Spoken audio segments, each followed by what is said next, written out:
Rise Up, Red Fox by Robin Rivers. Many years ago, the last girl child of Skowronov Wood had gone mute. All the rivers and the trees, birds, even the wind went silent and cold the very moment her song died, and no one knew how to change their fate. It seemed everyone had forgotten that the world required a certain kind of tending to. Well, nearly everyone. The angelic voices of the village's girl children had once filled the forests. Each morning they sang bright tunes of nature and the stars. But since the Obsich had come, the men had locked all of the girls inside of their homes. Protection, fathers said, from the strangers. But, shuttered away, one by one, the girls had grown mute. One, even empty. Ona was the last, a lone voice, until now. Hurry! Marja rushed towards the small A-frame cottage at the very edge of the wood. She clung to the memory of Ona dancing barefoot by the creek. Her face was bright with carefree laughter. It fueled her frantic steps as her husband Pyotr trudged behind in the frozen mist. The old way. The old woman. It's the only way. The Szeptucha. Whisper. That's what they called her when they dared speak it at all. No one knew her true name. Not even the breeze dared to wander amongst the hellebore and the skut cabbage. Stories spoke of claws and teeth that shredded bones of anyone who dared to cross the forest. Taking the child to the Szeptucha assured them she'd be cured. Everyone knew that. But Ona would not return the same if any of them survived at all. Needless to say, the pale silence of their daughter deafened Marja and Pyotr to the hag's price. As silent as his daughter, Pyotr held his child tight to his chest. Marja banged on the Szeptucha's door, heart racing. The old hag lumbered out. The porch creaked and swayed. A massive pelt writhed down her back. Thick burrs sprouted from beneath her coat. She waved them inside, and Pyotr laid the lifeless girl on the low, soft bed near the warm fire and took Marja's hand. They shook and trembled, coaxing one another to breathe. The Szeptucha placed her ear to the girl's chest. A rasp, a rattle. The parents already knew these were not sounds of a sniffle or a child who'd caught a chill. No herbs or broths were going to cure this. She requires a fox, the old woman confirmed. This is sickness, all the way through. Pyotr released Marja's hand and reached for a bow and quiver by the door. No, the hag boomed. The old way. And so Pyotr raced down the stone path into the wood with nothing more than his senses, in time for the hunt. Marja wept as she gently brushed Ona's dull hair. She remembered how it once glowed a vibrant red when they braided it and put wildflowers into it. How many? The Szeptucha interrupted. She settled into a rocker beside Marja and pulled her babushka up over her head. What? How many girls are gone? All of them. We tried to protect them, but... The Szeptucha gazed at Marja with familiar yellow-green eyes. And your hair, your song, I suppose they were protecting you too. Old women don't sing. Marja pulled her own babushka tight around her head as the wind howled outside. Please just save the child. Too old to sing? Are you too old to breathe? The hag replaced Marja's headscarf with a fox fur. Marja's senses jolted to life for the first time since she was a young bride. She remembered the old songs and a hum began to churn in her belly. With that, the Szeptucha flung open the door. The bitterness of the wind turned her skin a frosty white. She breathed out in little more than a whisper, saying, "Poundstown, Retellings, rise up, red fox." In the forest, Pyotr fought back his rage. Marja had refused to keep the girl out of the woods, and finally he had to lock Ona in her room a week earlier, close and safe from the creep of the Obsich. Yet even with such precautions, their daughter lay near death. His chest grew tight. How had he let this happen? Now the hag sent him after nothing but a foolish fox. Suddenly his ear caught the wind. "Poundstown, Retellings." It rushed through him and the trees and shook the ground. Then out from his own lips it spoke again, "Rise up, red fox." The work of such magic startled him. Pyotr had forgotten the old ways, like those of the Szeptucha, but he recalled the old hunt. He hunted like his father had taught him, ears perked, nose tuned to any changes, any hint at all. When the fox sung, he would snap his hand around the neck of the beast and kill it. Anything for his girl. The Szeptucha flooded him with his own memories of his sisters running through the forest, the glimpses of red tails darting down the paths, of Marja's orange-red hair, wild and spirited, that made him fall in love and take her as his bride. Ona's songs, the fiery aliveness of all the children in the realm of the red fox. The fierce hymns of girl and beast filled him with joy. How he never wanted it to change, to bottle those precious moments. Then the aching quiet after the Obsich came. How the songs went silent, one by one. Ona had fought it, but she too succumbed. "Just kill it," he told himself. A skitter rattled Pyotr from his trance. Tiny footprints appeared in the snow, and then the crunch.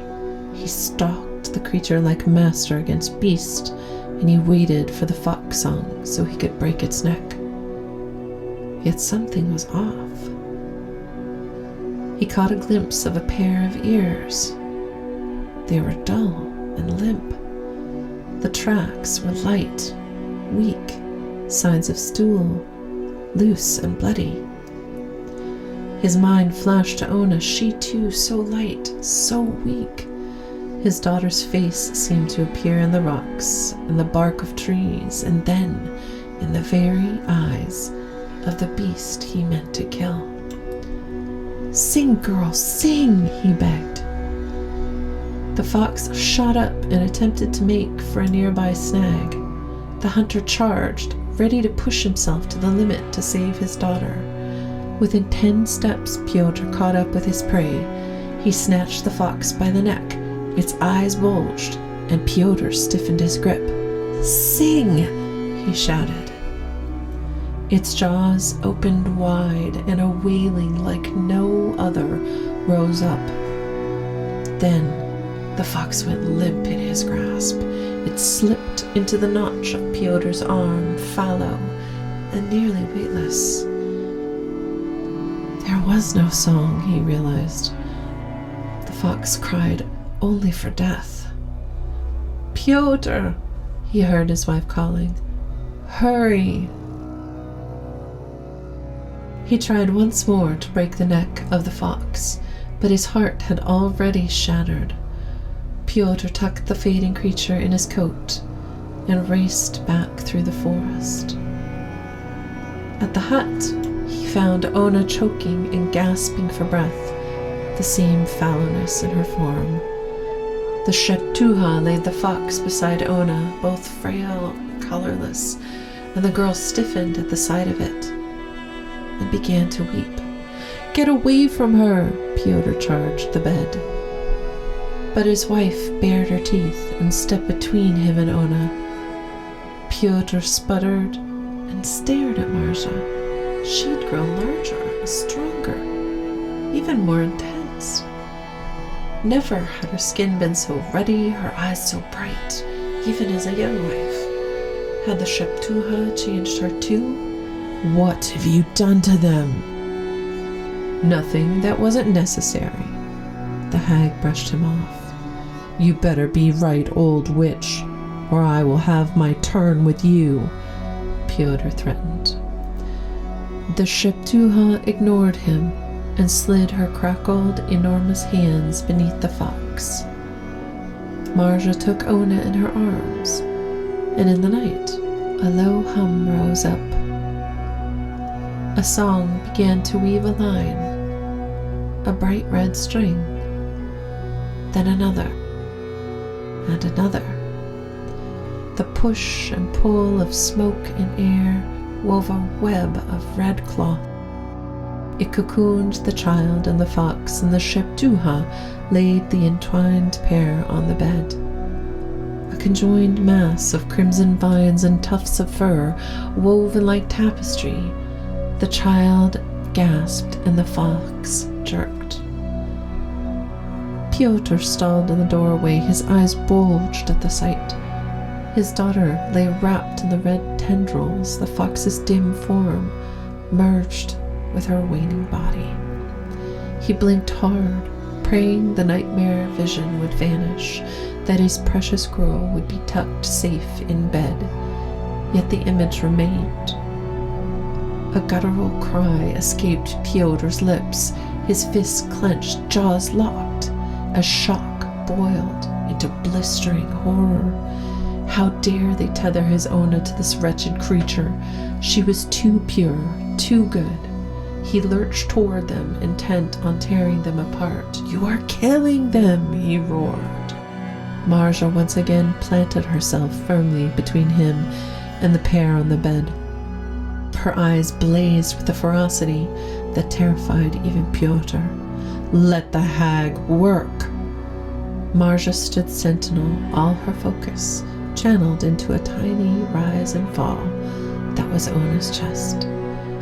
His wife's demand stifled Pyotr's fury. The hag's cure seemed a desecration, yet Ona's fading form was too dire to ignore. He had dismissed the old ways as folly, but now he needed them more than ever. If this was what it took to revive his daughter's spirit, he would have to yield. The Szeptucha flung her hands at him. Go. You have done your part. Rest. And so Pyotr collapsed on the rumpled reed mat in the loft. The day's turmoil churned in his mind, and despair crept at the edges like a coming frost. He should have protected Ona, kept her closer. Pyotr pressed his fists against his eyes and tried to stem the useless tears. There was still a chance, he reassured himself. He grasped for hope. For Ona's life, he would relinquish any pride. His little girl, his own song. Finally, Pyotr surrendered to sleep. A noise woke him with a start. Just after dawn, Pyotr bolted downstairs to find Marja and Ona in front of the doorway. The red tail of a fox dashed down the stone path, then another and another. The girls! Pyotr cried out as he spotted the faces of children from the village. Wild and alive, teeth bared, mouths wide. He stood transfixed as melodic voices drifted from the woods. At first, as delicate as a whisper, then a symphony. He watched them, flashes of color amongst the trees, crimson, emerald, even sapphire. The girls stepped from the dappled shadows into dawn's rosy glow. Their skin and hair glimmered auburn in the soft light, and they moved with the quick, shivering sprint of the fox. Bare feet, soundless, on the thawing forest floor. In the doorway, Marja turned toward her husband. Her yellow-green eyes blazed, pelt become skin, mouth wide, teeth sharp.